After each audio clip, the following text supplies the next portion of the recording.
Good morning, students. Today we will be talking about, rather in the last video we had touched on the conservatives and the liberals, and today we would be talking about the downfall of because the rise of liberalism would not have had happened without the downfall of Napoleon Bonaparte. Uh, so today we would be talking about the how Napoleon Bonaparte disappeared from the scene and how liberalism arose in France and rest of Europe.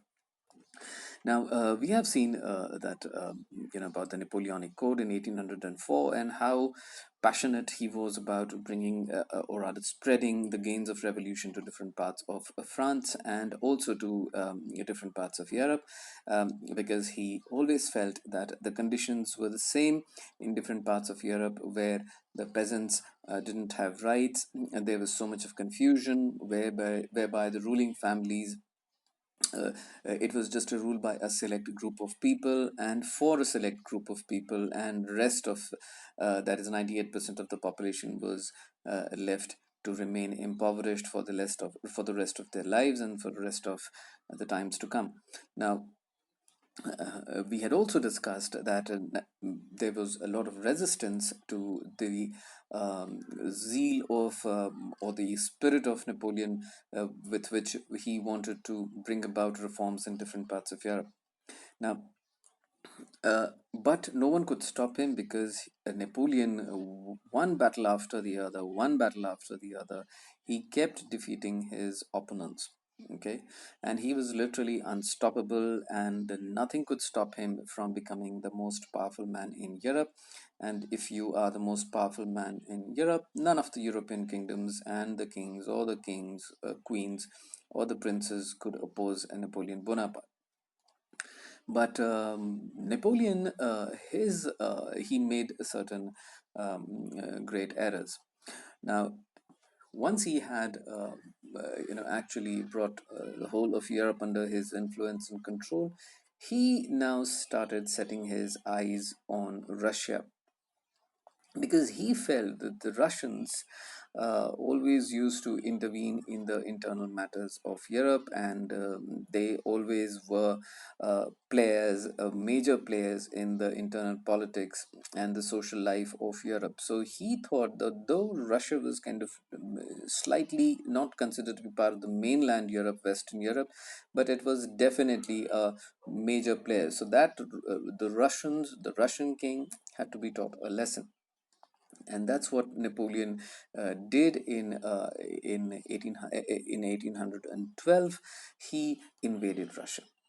Now, that was that he thought it would be easy for him, because he evaluated that Russians would not be able to give much of a tough fight. But for his horror, his whole strategy, his whole military genius was completely proved wrong, and nothing went in his favor. And because Russian winter, they had never envisaged that Russian winter season could be so brutal. And when the French army started encountering enormous amount of difficulties, people, his army men started dying on the way. They started, because the whole the supply chain was interrupted. They started dying out of hunger. There was nothing much to eat. And what immediately happened, which usually happens during these times, if you remember, students, we had seen that Napoleon had introduced forced conscription, whereby the areas which he ended up occupying, he recruited young men from those places in Europe, and brought them into, and forced them rather to join French army. Now, when the things became extremely difficult and tough and punishing in Russia, most of the young soldiers from these different countries, they abandoned the French army and then they ran away. Okay, so finally Napoleon was only left with his French soldiers to fight the battle on his own in Russia. And in Russia in 1900, I'm sorry, in 1812, he was severely defeated, but not militarily exactly, but by Russian weather. And his gains in Russia, and that's another a long chapter if I go into the details of it. But then Russia was a huge disaster. Russian adventure was a huge disaster for Napoleon Bonaparte. He was uh, he returned from there. He was defeated by the weather, uh, and of course the Russians as well. He returned from there with a much depleted military. Most of his best soldiers not there anymore. They all were dead because of the severe weather. And once he returned to France, he was criticized by everyone in France as to why did he take the Russian expedition. And after that, things were never same for Napoleon Bonaparte, because right in 1813, that is very next year after his Russian adventure, or rather the misadventure, uh, all the because all the European powers now could see that most of the major, or rather most of the French army was gone. The soldiers were dead. Most of the soldiers who had been conscripted from different countries and different kingdoms, they had already deserted the French army. So French army was at its weakest. So the other kingdoms of and in different parts of Europe, they saw this as a great opportunity to strike at Napoleon and France, and that's what they did the very next year in 1813. And and they defeated a very that this was a very decisive defeat which Napoleon Bonaparte encountered in the year 1813, that is in the very next year, in the Battle of Leipzig. Now, Leipzig, is a place in current Germany. That is, it's in the eastern part of Germany. It's slightly south to the German capital Berlin.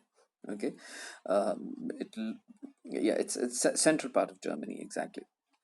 So Napoleon was severely defeated there in Leipzig, and again the French was extremely weak now, um, extremely weak.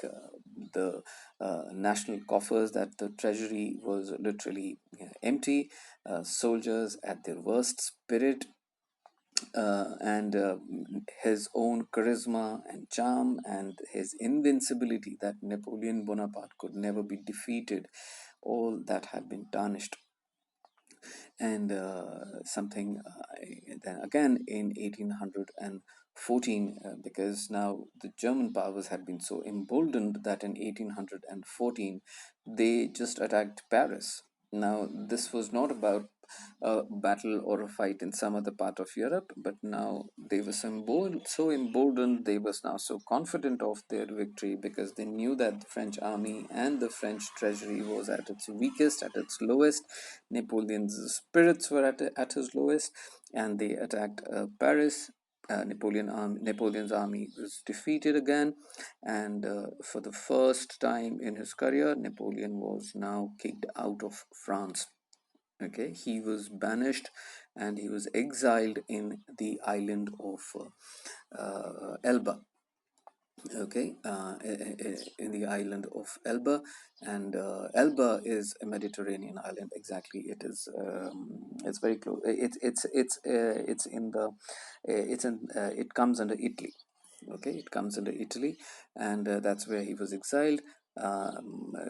From where he escaped after some months. Okay, he returned to France again, and again the French army rallied behind him. He was, because he had charisma, he was able again to raise their spirits, and was able to motivate them, and he again said that yes, let's fight these European powers, because now they have entered France. I'm behind you, and let's teach them a lesson.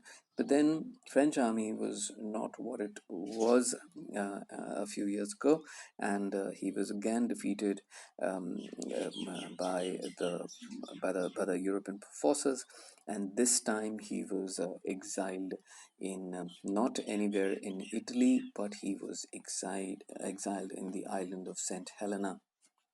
Now, this happened in 1815, and any ideas, guys, where Saint Helena is?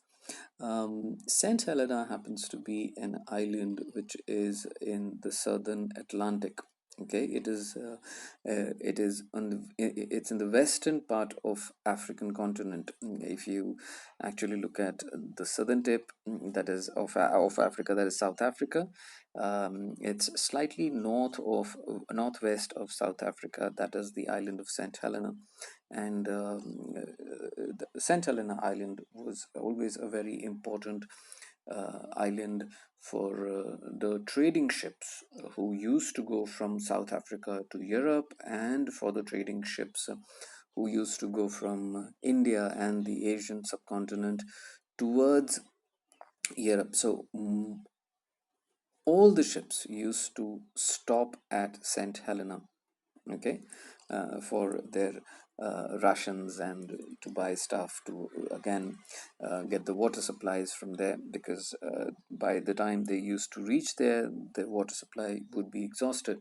So that's aside. So that's where Napoleon was exiled, and it was in 1815, and that's where he ultimately died in Elba, but definitely sorry, in Helena, but definitely not in 1815. But once Napoleon was gone out of the continent, he was kicked out of literally by of the continent. Then it was the time when the European powers, they came together in 1815, and they came up with the Treaty of Vienna to decide about the new game plan of Europe, to work out the new modalities as to the new power structure, as to now who would have what, and essentially to restore what all was there in Europe, what existed in Europe before Napoleon Bonaparte came and changed the whole political map of Europe. So they had to essentially undo everything. They had to take those places, they had to take those kingdoms and geographies that France had annexed uh, from them, and had distributed as Napoleon had felt right. But now all the ruling families came together to undo the gains of the last 10, 15 years under Napoleon. Okay, thank you. We shall continue tomorrow.